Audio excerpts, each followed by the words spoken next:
Welcome back to another episode of the Fabienne Show. I am back in Paris at my desk after 2 months at our home in Provence, and we're getting serious again. One kid is off to London to start her life post-graduation. Super proud of Claire. Another kid is going back to university next week, also to London.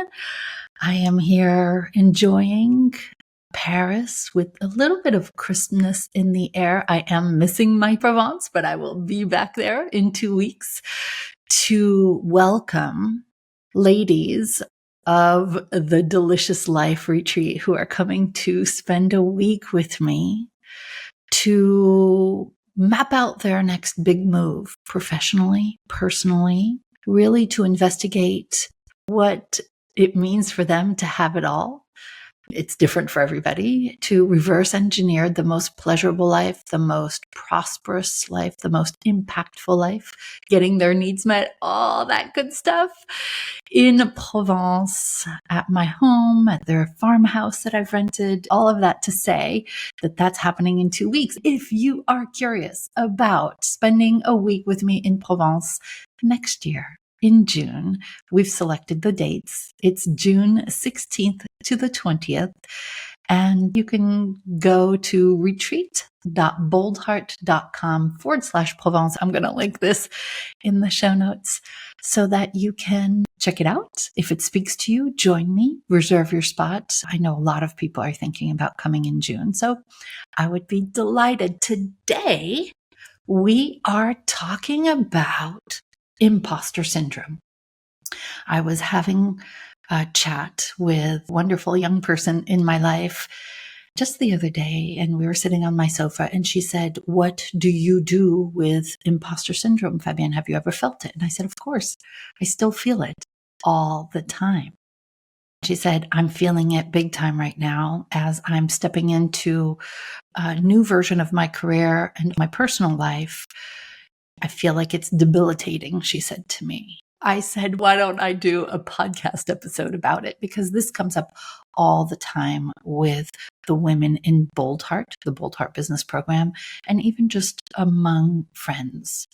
So what is imposter syndrome?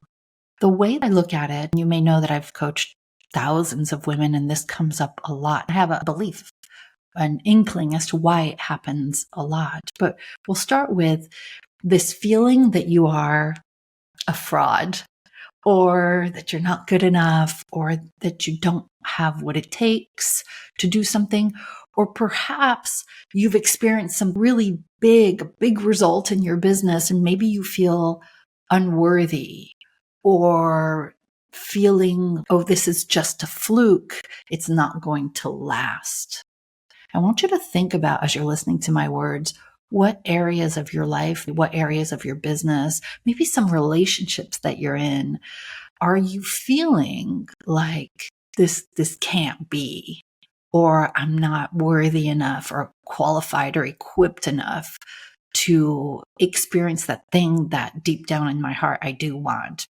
Usually shows up when we are thinking about stepping into a new, bigger role or a phase in our life, or there's something that we want to create and we just kind of freeze. What I have experienced, and I'll share some examples with you if that helps, not only of what I've experienced, and I've experienced this many times, this imposter syndrome, but also how I got over it and continue to get over it. Here's what happens whenever you're stepping into a new, bigger level. There is this fear, this confusion that can leave you feel paralyzed and stuck. I believe it's entirely a mindset thing, because if you are given an idea, whether it's because there's a stirring inside you, or you've had this divine download, or you saw somebody do something that you want to do too, that is a sign that you can do it. If there is that stirring in your soul and that wanting for more, which is everything that this podcast is about, it is because you can have it. So if you're unsure if you can truly handle the responsibilities or the challenges that come with this new change, this is what may make you feel like a fraud or an imposter. What I want to do is turn it around and have you see that this is actually a good thing. You may be in fear, you may be confused, you may be thinking you're not equipped, but this is actually a signal that bigger something, that more authentic you is emerging. It's almost like the old paradigm hasn't yet embraced the new thing. It's trembling. It's like, oh my gosh, will I be safe?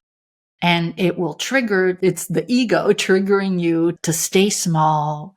And the sword that the ego uses is the fear of not being good enough.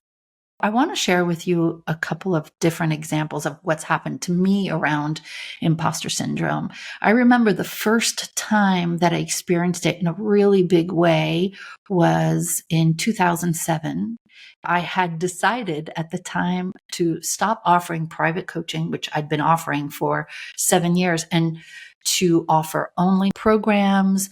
I just radically stopped working privately with people. I needed to draw a line in the sand. I also decided to raise my rates at the time. What I noticed is I spiraled into fear. I spiraled into overwhelm and confusion and not believe in myself, and really noticing that I was frozen. Because I was frozen, I stopped taking action. Because I stopped taking action, I stopped attracting clients. It happened over a period of several months. What I realized on the other side is that the fear kept me stuck, like literally paralyzed. I would lay awake at night thinking, oh my God, what have I done? What have I done? I'm not equipped. They never want this. They'll never pay for it, etc. Honestly, if you listen to the first episode of the Fabienne show, you heard me talk about a couple of years of really questioning myself and what should I name this podcast and who would want to hear from me and all of that jazz. Will this be too much of a departure from what I talk about in Bold Heart Business? What I have noticed as you're facing imposter syndrome, particularly during a time that you're stepping into a larger, more authentic, more aligned version of yourself, is that the ego will take you into fear, but there is actually nothing to fear.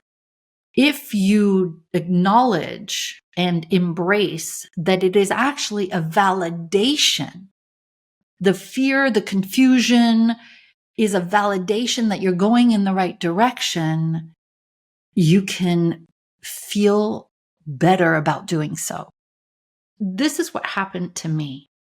I decided to, when I noticed that it was the big breakdown before the big breakthrough, I realized this always happens before a big breakthrough. You're going to experience a big breakdown, whether it's a fear or sometimes technology breaks around me or sometimes relationships get a little wonky, is because the ego is really going nuts trying to keep you at status quo and not allowing you to move easily into the next version. It's just trying to keep you safe. It's that reptile brain kind of thing.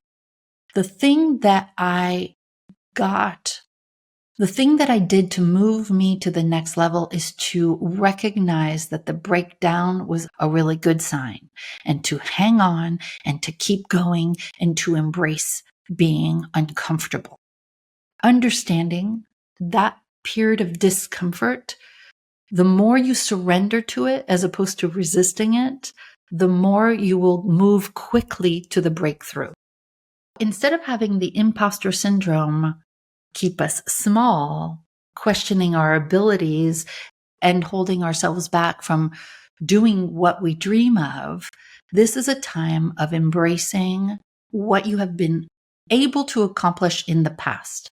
An exercise that I do with our Bold Heart Business members in the Leveraged Business program is to look at what was once impossible in your life that is now easy.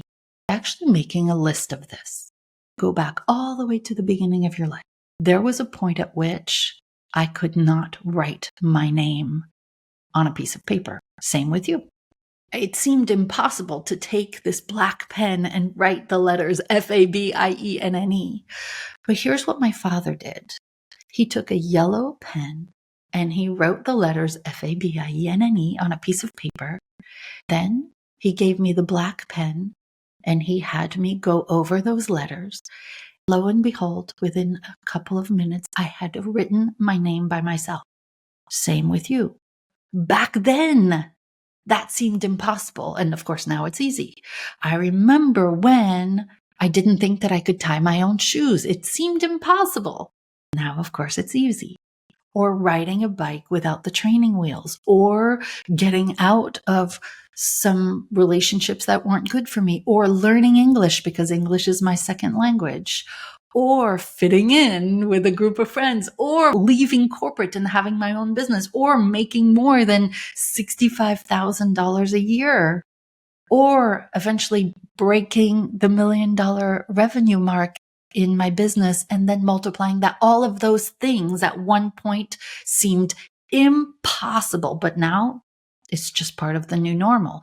I share these with you because you may think, oh, what have I done that's impossible? That once seemed impossible, but is now easy. If you make that list, you will see that you are capable of so much more than you ever thought possible because you've proven it to yourself already. I want you to spend some time working on the once impossible, now easy. I want you to journal about these things. I want you to recognize how already powerful you are. Go back and do an inventory of your life and notice how many wonderful, pretty impressive things that you've done. And instead of listening to the ego, telling you you're not good enough, telling you you can't do it, telling you they won't pay for that you are not equipped, remind yourself of how much you have accomplished and focus on that. This is what will give you confidence. This is what will have you step fully into that next level. Now, how do you step fully into that next level? First, build your confidence, as we shared. And second, I want you to just take a small step.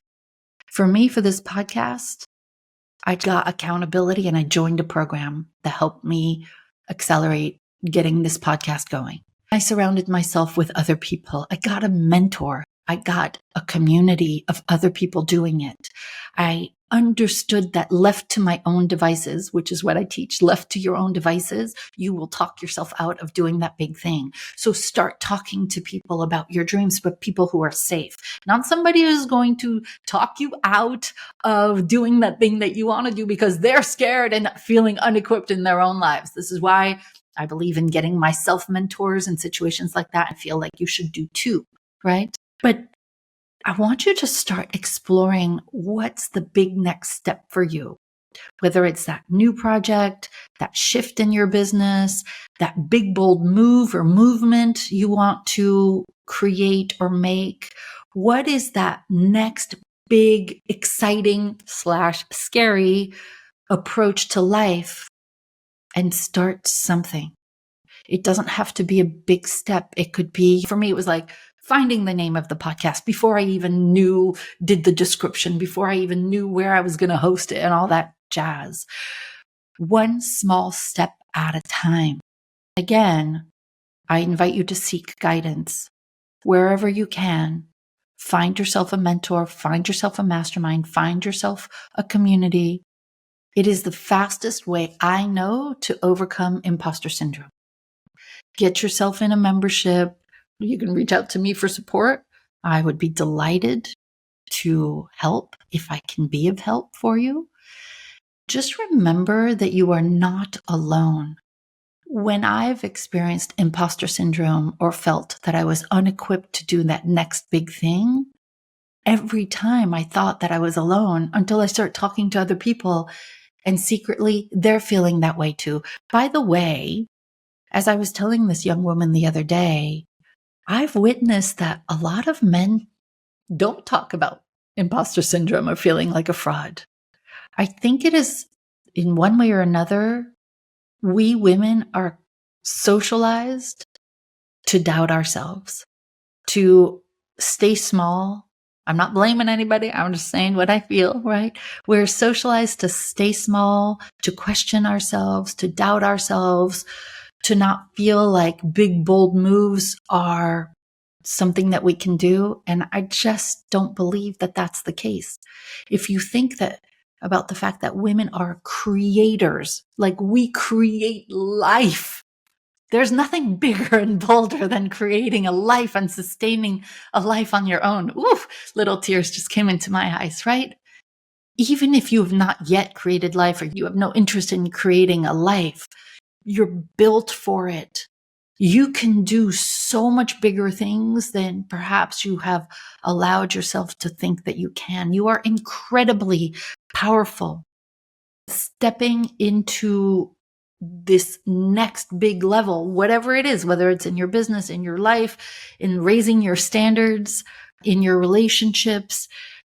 If you're feeling this imposter syndrome, even if your culture tells you that you don't have what it takes, the feeling of fraud, the feeling of inadequacy is actually a pathway, a validation for you to embrace that next big level. It is a sign that you are indeed equipped. It's just the ego recognizing that, she's about to go for it. Let's keep her small. In fact, let's not keep you small. Let's go for that next big thing.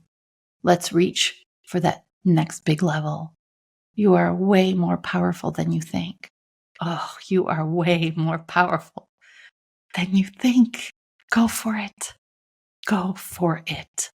I'm cheering you from the sidelines. I believe in you. Go for it. Lots of love.